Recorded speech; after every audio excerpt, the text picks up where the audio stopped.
Ce que je retiens, c'est deux choses en fait. J'ai envie de partager deux choses qui m'ont semblé importantes. Avoir un objectif ambitieux mais atteignable, c'est pas très compliqué si on peut fragmenter le chemin pour y arriver. Finalement, faire 900 km pour arriver à Biarritz, c'est-à-dire traverser quand même une très grande partie de la France, c'est quelque chose qui paraissait peut-être un peu fou, comme on me l'a fait remarquer. Mais finalement, tout le monde est capable de faire du vélo. Si tu as une condition physique normale, tu peux y arriver en prenant en compte tes capacités à toi. C'est, à mon avis, quelque chose qui doit être retenu, et c'est comme ça que moi, je vais le voir pour moi, dans le milieu professionnel, d'avoir ces objectifs un peu ambitieux mais atteignables et prendre les étapes pour y arriver.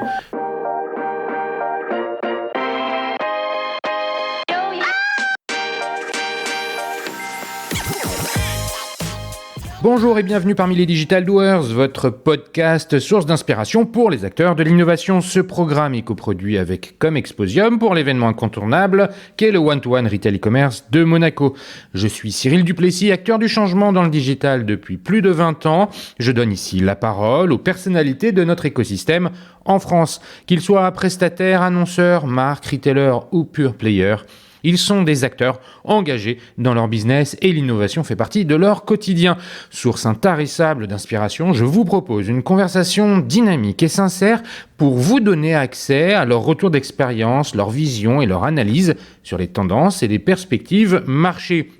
Depuis juillet 2019, les Digital Doers rassemblent des témoignages uniques et de grande qualité directement accessibles ici même, mais aussi sur les chaînes partenaires. En effet, je produis et anime des chaînes de podcast pour compte de tiers, c'est-à-dire pour des prestataires de services, du retail et du e-commerce. Le concept est simple, inviter un prospect à venir discuter de votre problématique avec un expert maison dans une conversation tripartite. Vous êtes intéressé? N'hésitez pas à me contacter directement sur le site lesdigitaldoers.com ou via LinkedIn. En attendant, je vous souhaite une bonne écoute, toujours sans coupure. Bonjour, aujourd'hui c'est un épisode un peu particulier puisque Cyril Arthur Duplessis n'est pas aux manettes. Je suis Fleur Fauconnier, jusqu'à il y a 5 ans j'étais journaliste e-commerce et j'ai interviewé pas mal d'entre vous et évidemment je continue de suivre de près les Digital Doers et les One-to-One. Alors Cyril vient de boucler son défi vélo qu'il a amené de Paris jusqu'à One-to-One expérience client à Biarritz et on a pensé que c'était le moment parfait pour renverser la situation, donc permuter les micros et se pencher sur ce qu'il fait lui et puis tirer le bilan de ce qui tire lui de ce défi. Cyril, bonjour. Et confiance, tout va bien se passer. Et d'abord, première question que tu poses toujours à tes invités, est-ce que tu peux te présenter en quelques mots ? Merci Flore, merci de faire cet exercice avec sourire, ça s'entend dans ce que tu dis dans ton introduction. Effectivement, l'exercice pour moi est nouveau, parce que je passe de l'autre côté. Comment me présenter ? J'ai commencé dans le digital en 99, donc ça fait maintenant quelques années. J'ai eu un passage dans les startups internet avec Buy Central, un des premiers comparateurs de prix, pour pas dire le premier sur internet. J'ai continué dans le conseil, web agency, puis chez BNP Paribas, dans le métier du wealth management, pour faire du digital toujours, c'est-à-dire déployer l'offre de e-banking à l'international. Et puis j'ai dirigé la filiale française d'un groupe néerlandais qui s'appelle Cell Supply, dont la mission est d'accompagner les marques, les vendeurs, les DNVB, les e-commerçants, les retailers dans leurs activités cross-border.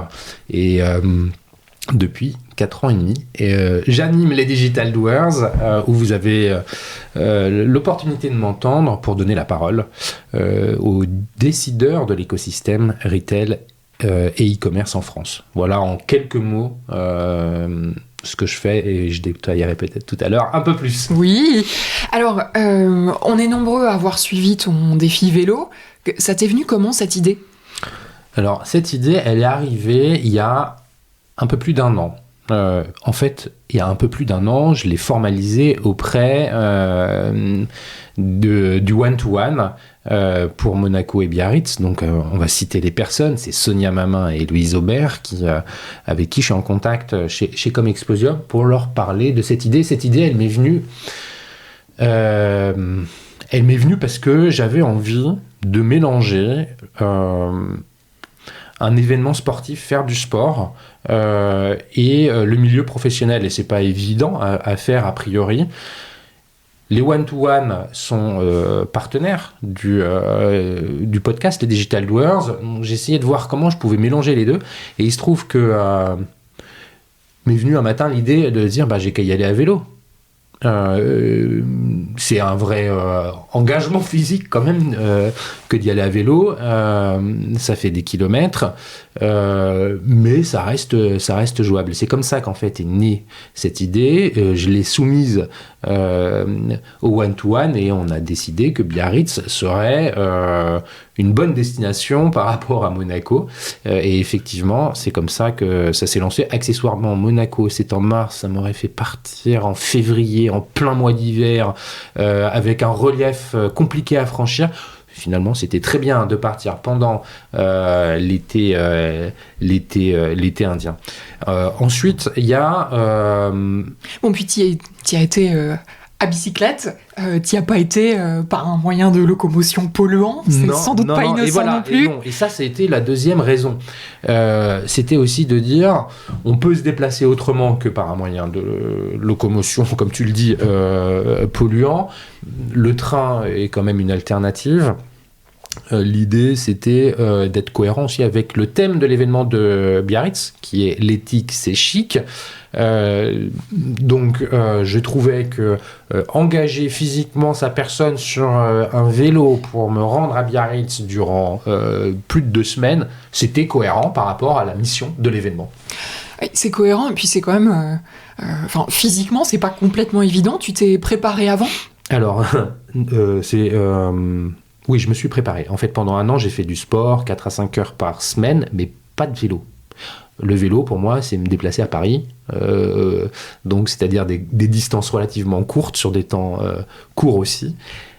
Le maximum que j'avais fait, je crois que c'était 40 km une fois à vélo d'affilée. Donc j'étais vraiment pas cycliste. Moi, ça me paraît déjà pas mal, mais c'est sûr que c'est pas Paris-Biarritz non plus. Non, Paris-Biarritz, en fait, pour remettre les choses dans leur contexte... Ça fait combien de kilomètres ? Théoriquement, c'était 832. À l'arrivée, j'étais à 914 km au compteur. Parce que je me perds un peu, mais c'est pas vraiment la vraie raison. C'est que paumé au milieu de la campagne, de temps en temps, pour trouver une boulangerie, pour s'acheter un sandwich, il faut faire 4 km de détour. Voilà. Bref, plus de 900 km et à raison de 70 à 80 km par jour.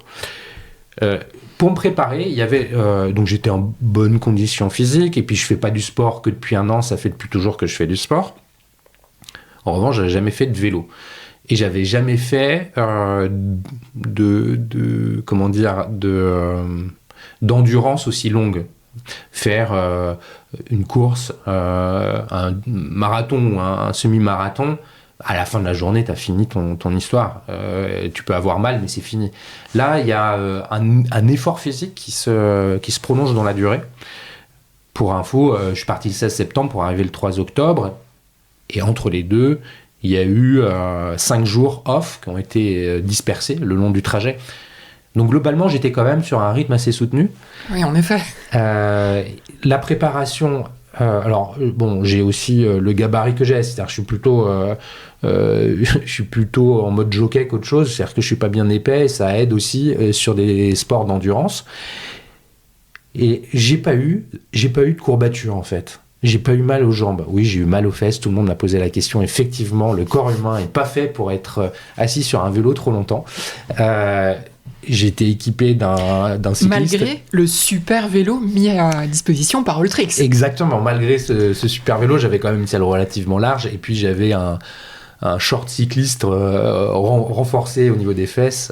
Sinon, ça aurait été un petit peu délicat. En fait, ce que j'ai compris dans l'effort physique, j'ai pas eu de courbature, j'ai pas eu mal aux jambes, j'ai pas eu mal au dos, aux bras, de temps en temps des fourmis dans les bras quand on est trop longtemps agrippé sur son guidon, mais ça a été la gestion de l'énergie. C'est-à-dire que je me suis rendu compte sur les 5 premiers jours que je faisais pas suffisamment de pauses et que je me nourrissais pas suffisamment. Et là j'étais un bleu, j'étais complètement naïf, j'ai fait Paris-Poitiers avec le vent de face, sud-ouest avec des rafales à 40-50 km/h Et comme un couillon, j'ai voulu maintenir un rythme de vitesse moyenne. Donc j'ai forcé la mécanique pour le maintenir au détriment en fait de l'énergie. Et le soir, j'arrivais fatigué, vidé, parce que j'avais pas fait suffisamment de pauses et je m'étais pas suffisamment nourri. Donc ce que j'ai corrigé par la suite en faisant davantage de pauses plus courtes et en mangeant beaucoup de barres de céréales, de fruits secs et beaucoup de bananes. Je sais pas combien de dizaines de bananes j'ai mangé sur le trajet, mais beaucoup. Voilà. Et complété d'un petit déj copieux qui à base de fruits, de yaourt, de pain, voilà. Et puis un bon dîner quand même le soir. Du carburant dans la machine. Du carburant dans la machine. Ouais. C'était quoi tes objectifs avec cette opération ? Il y avait différents types d'objectifs. Il y avait un objectif pro avant tout, c'est-à-dire que cette opération est une opération de communication. Ce défi vélo est une opération de communication conjointement menée avec le one-to-one expérience client de Biarritz. L'objectif a été de promouvoir cet événement en lien avec le thème de cette année. Ça, c'était le premier objectif. De dire, voilà, on va donner la parole à différents intervenants à Biarritz sur ce thème-là. Je pense par exemple à celle que j'ai entendue avec Romain Roy sur peut-on faire encore du marketing de Greenwiz. Voilà, de Greenwiz. Peut-on encore faire du marketing aujourd'hui, c'est-à-dire de la communication pour faire vendre des produits à l'heure des changements climatiques. Vous voyez, c'est un peu ce genre de réflexions qui ont été menées et partagées à Biarritz. Donc j'aimais bien l'idée de dire je vais prendre la parole pendant 15 jours, c'est quand même assez cohérent, je prends mon vélo, j'y vais et je raconte que on peut s'engager un peu autrement. Voilà.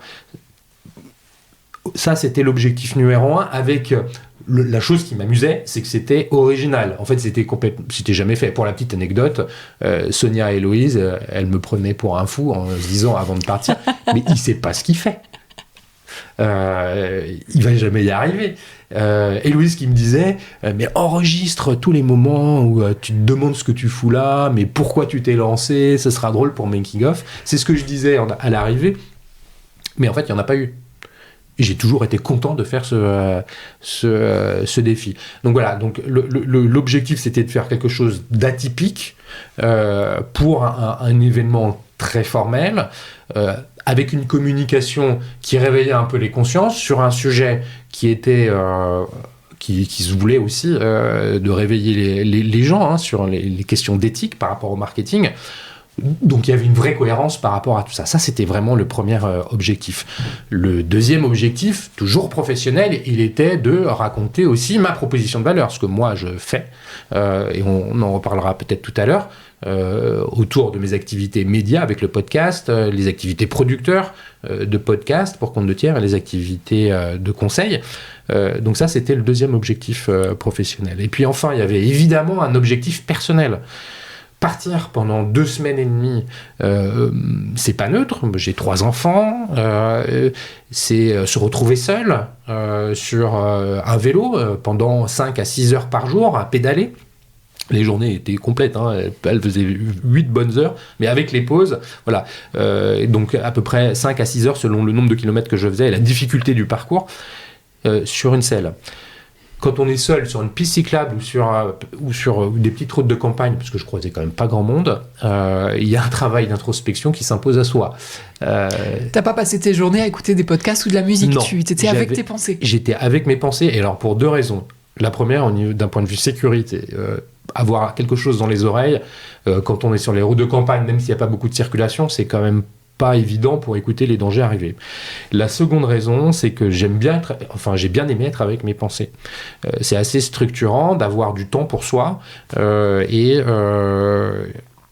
finalement laisser libre cours à ses pensées et se retrouver avec soi dans l'effort, parce qu'il y a quand même un effort physique qui est produit.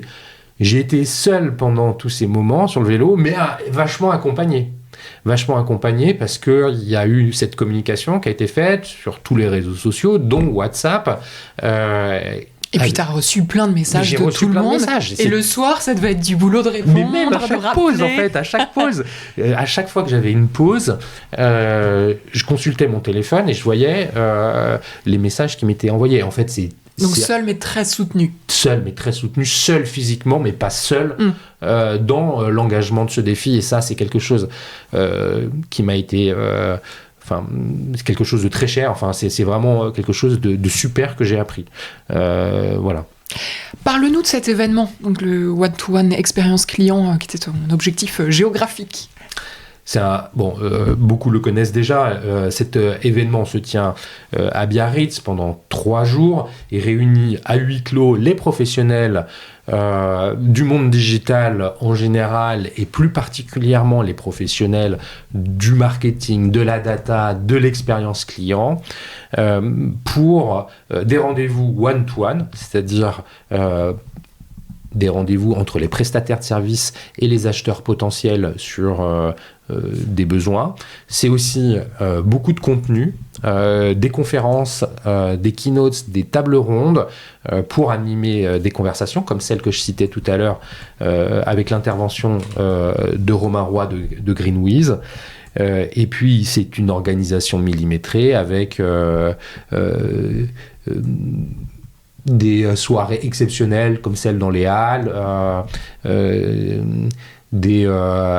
des activités sportives sur la plage. Enfin voilà, c'est agrémenté de quelque chose de plus qui fait que cet événement est de très grande qualité. On était 800 cette année, c'était la plus grosse édition. Et je crois que tout le monde est reparti avec satisfaction de cette expérience-là. Pour conclure sur le défi vélo, c'est quoi les grands points que tu retiens de l'expérience ? Alors j'ai noté, on s'organise pas de la même manière pour maintenir un effort assez soutenu dans la durée, ça c'est le segment jusqu'à Poitiers avec le vent de face. C'est quoi les autres grands points que tu retiens ? Ce que je retiens, c'est 2 choses en fait, j'ai envie de partager 2 choses qui m'ont semblé importantes. Avoir un objectif ambitieux, mais atteignable, c'est en fait pas très compliqué si on peut fragmenter le chemin pour y arriver. Finalement, faire 900 km pour arriver à Biarritz, c'est-à-dire traverser quand même une très grande partie de la France, c'est quelque chose qui paraissait peut-être un peu fou, comme on me l'a fait remarquer, mais finalement, tout le monde est capable de faire du vélo. Si tu as une condition physique normale, tu peux y arriver en prenant en compte tes capacités à toi. C'est, à mon avis, quelque chose qui doit être retenu, et c'est comme ça que moi, je vais le voir pour moi, dans le milieu professionnel, d'avoir ces objectifs un peu ambitieux mais atteignables et prendre les étapes pour y arriver. Si on prend par exemple une stratégie d'acquisition pour faire le lien avec le marketing, c'est pas parce qu'on va lancer sa première campagne d'acquisition qu'on va tout de suite avoir une base client volumineuse et qu'on va pouvoir après activer les contacts qu'on a en base client. Il est nécessaire d'avoir une stratégie en plusieurs étapes pour obtenir une masse importante de clients en base. Ce qui fait le lien avec le deuxième point que je voulais mentionner et qui est pour moi quelque chose que je retiens de cette expérience-là, c'est le temps long. Il n'y a rien qui est immédiat. Ou rarement immédiat, alors qu'on est dans une société qui veut nous faire croire l'inverse, où on doit tout obtenir de façon immédiate. Remettre dans ce contexte-là les enjeux professionnels, c'est-à-dire qu'on a un objectif et on va l'atteindre, et s'il est ambitieux, il ne sera pas immédiat. Le temps long, c'est aussi quelque chose d'intéressant, ce que j'expérimente au travers du podcast, les Digital Doers, avec des conversations qui durent 1 heure. C'est déjà une forme de temps long. C'est-à-dire que pendant 1 heure, on va avoir la même personne dans les oreilles. C'est différent que des interventions qui se passent en radio ou en télé. Voilà, ça c'est l'autre enseignement que j'ai, que j'ai retenu, et je ne l'avais pas en tête forcément avant de partir. Mais remettre les choses dans un contexte de temps long, c'est assez intéressant. De se dire que prenons le temps d'arriver aux objectifs, et que les objectifs doivent être ambitieux et atteignables, mais qu'ils imposent un travail. Voilà, là, en l'occurrence, ça avait été de pédaler. T'as pris le vélo sur 900 km pour lever la tête du guidon. Je trouve ça fantastique. Ah ouais, c'est super. Écoute, bravo, parce que vraiment, d'abord, chapeau pour la prouesse physique, pour la réussite de l'opération de com. Et aussi, merci, parce que mine de rien, c'était super sympa à suivre. Et moi, ça m'a permis de faire 900 km à vélo par procuration. C'était beaucoup plus confortable que toi.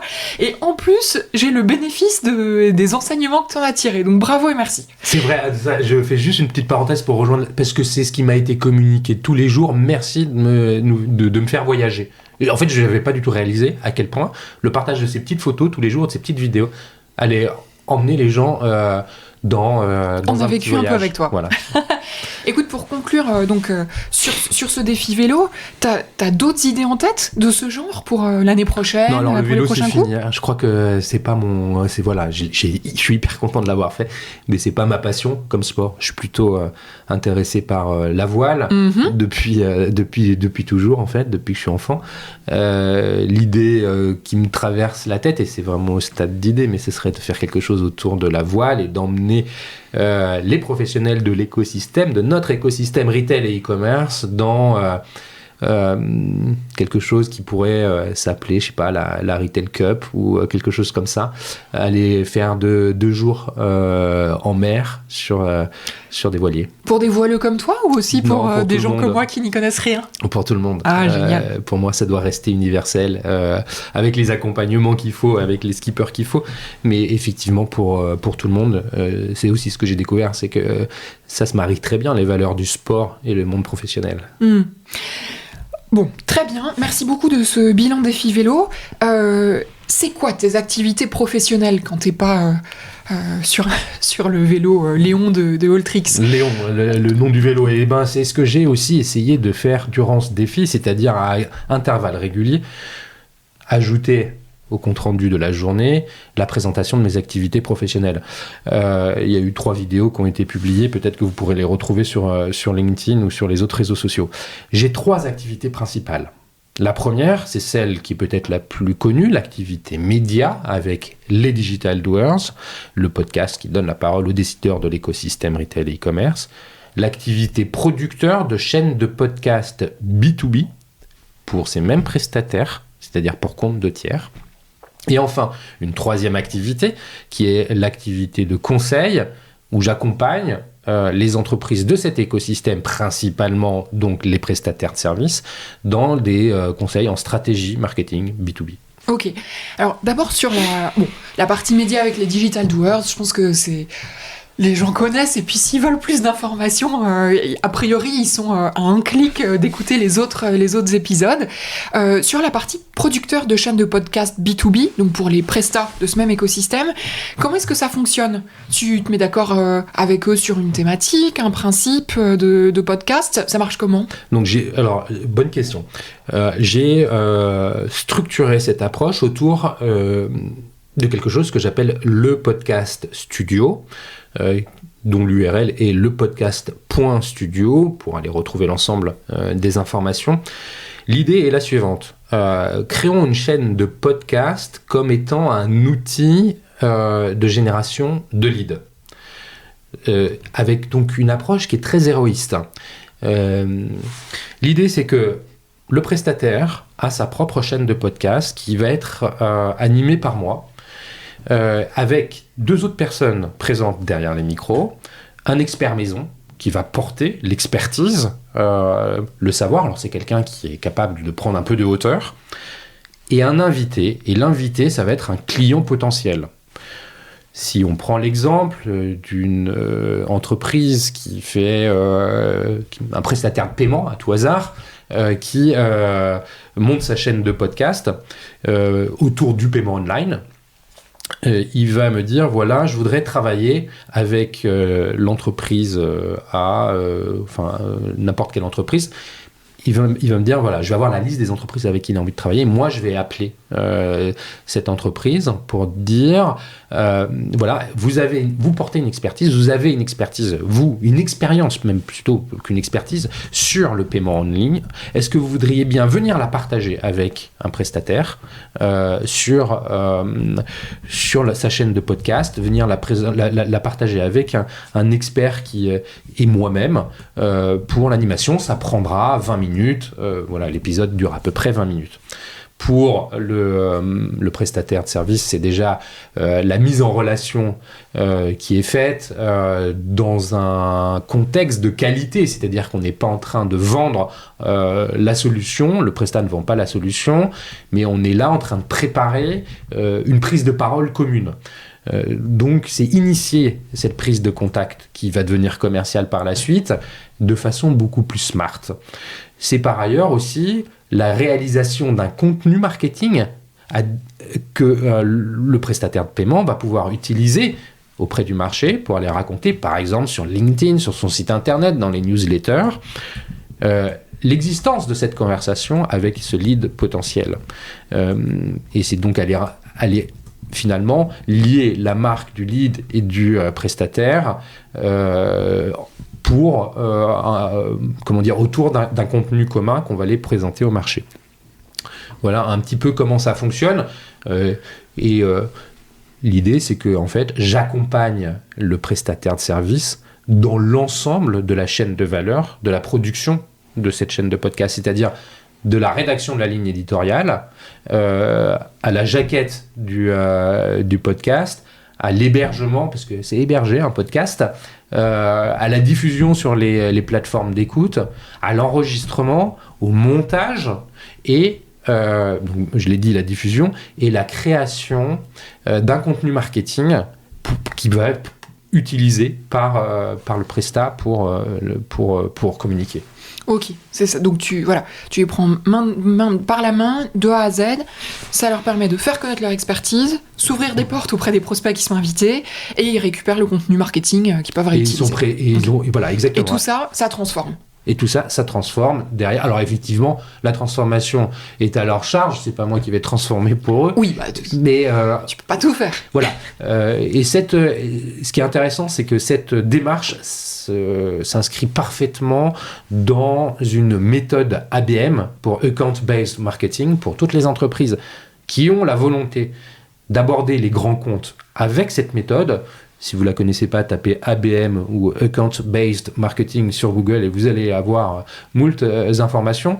Vous pouvez aussi vous connecter sur lepodcast.studio et vous y retrouverez de l'information.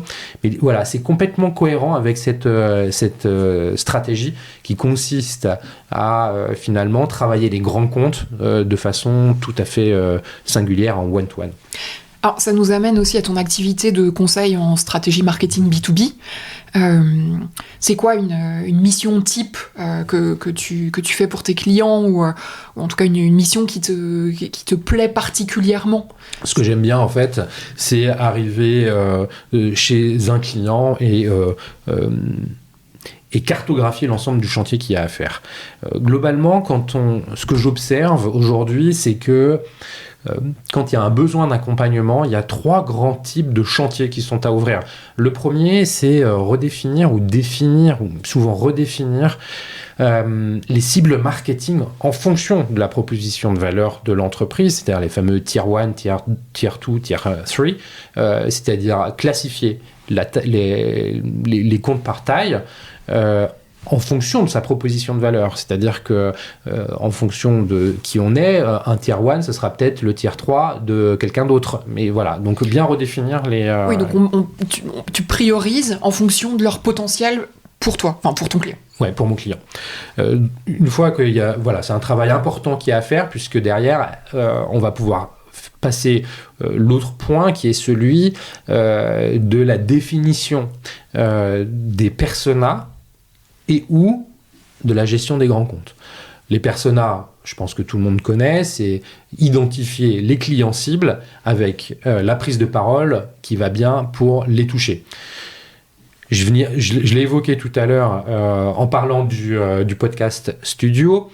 la stratégie ABM qui est liée aux grands comptes, les grands comptes, on va pas les faire rentrer avec un persona, on va aller les gérer à part. Donc c'est aussi définir cette stratégie ABM en plus ou en complément d'une stratégie de persona, de définir les personas, aller raconter, déployer la méthodologie d'ABM avec les commerciaux, puisque c'est très lié, le commerce et le marketing de façon générale, et là de façon peut-être encore plus forte. Donc c'est faire ça dans un deuxième temps. Et enfin, troisième temps, une fois qu'on a déroulé, en fait, il y a une petite logique, hein, on définit les cibles, après on travaille les personas et ou la méthode d'ABM, et puis enfin, on va pouvoir travailler la stratégie de prise de parole, c'est-à-dire en fait la charte éditoriale dans laquelle on va définir exactement comment on fait pour prendre la parole et à laquelle on va adosser un agenda de publication, c'est-à-dire rendre concret et avec des objectifs de prise de parole sur les différents médias. Ok, donc en résumé, 3 activités principales, médias, producteur de podcast et conseil en stratégie marketing B2B. Ouais, c'est ça, exactement. Et on rentre en contact avec toi sur LinkedIn. C'est hyper facile de rentrer en contact avec moi, soit principalement via LinkedIn. Vous trouverez toutes mes coordonnées sur LinkedIn, téléphone comme email, je réponds avec grand plaisir. Vous pouvez m'appeler directement. Il y a sinon le site lesdigitaldoers.com et puis le site lepodcast.studio qui sont aussi 2 portes d'entrée vers chez moi. Super, bah écoute, merci beaucoup Cyril de nous avoir partagé ton expérience de défi vélo avec plus de profondeur et de recul encore, et surtout expliquer ce que tu fais de tes journées et toutes tes activités, en particulier celles qui sont moins visibles que l'activité de médias. Merci beaucoup, encore chapeau. Un petit clin d'œil à Héloïse et à Sonia et à Ultrix, donc tes partenaires sur le défi vélo. Écoute, bravo et hâte de voir ce que tu deviens la prochaine fois et sur quel bateau tu nous emmènes. T'es adorable, merci Flore de t'être d'avoir joué le jeu, et merci à vous tous qui écoutez, et puis je vous dis à très bientôt.